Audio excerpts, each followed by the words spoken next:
pense que la façon la plus sûre de ne pas faire de mauvais choix, c'est de ne pas en faire. Sauf que factuellement, ne pas faire le choix, c'est faire un choix, le choix par défaut. Ils s'appellent Christina, Drifa, Aurel, Bérénice et Pascal. Ces 5 jeunes en situation de handicap ont participé à un programme d'éloquence organisé par les associations Arpège et Éloquence de la Différence. Le 4 décembre 2024, ils ont restitué leur discours au Conseil d'État sur le thème de la loi de 2005.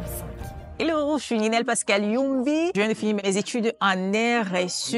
Ouais, je suis paraplégique, ça se voit pas, mais bon, voilà. Pourquoi j'ai participé au programme d'éloquence? Parce que je parle vite, j'ai pas forcément une très bonne diction. Je suis de ceux qui pensent que si il y a une opportunité qui se présente d'apprendre et d'optimiser ce qu'on est, why not?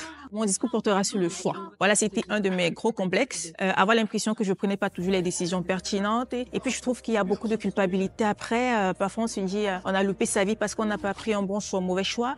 Et je pense qu'il est important, à l'heure d'aujourd'hui, de travailler son esprit critique, de travailler le traitement des informations pour prendre des choix éclairés. Ce que je pense de la loi 2005, ça fait 20 ans. Je trouve que pour 20 ans en avant, que c'était ambitieux. Même si factuellement, dans l'implémentation, c'est pas ça en tout point, je trouve qu'on s'en est rapproché. Il fallait, en amont, avoir cet idéal-là et oser. À mon accroche, c'était qui dans cette salle est là? Par choix. Prendre une douche chaude, froide. Choisir le matin au petit déjeuner entre les céréales, du pain. Choisir entre des baskets, des talons. Ou alors tout simplement, choisir le trajet qu'on prendra via Google Maps. Ça, ce sont des choix instantanés. Il y en a d'autres qui sont beaucoup plus importants et qui nous font peur parfois. On se dit, si je me loupe là, peut-être je risque de louper ma vie. Choisir si on met sur son CV qu'on est porteur du handicap ou non. La question que plusieurs personnes se posent et que je me suis posée, c'est est-ce qu'il y a de mauvais choix? Est-ce qu'il y a des façons de les éviter? Moi, je pense que la façon la plus sûre de ne pas faire de mauvais choix, c'est de ne pas en faire.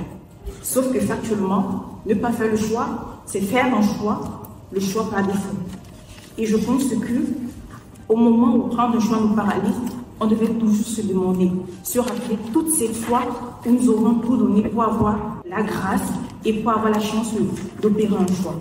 Parce qu'en définitive, même si on fait un saut maladroit, on peut retomber sur nos pieds. Et même si on ne retombe pas sur nos pieds, je crois à la résilience de l'être humain. Alors je crois que le plus important, c'est de faire des choix en conscience.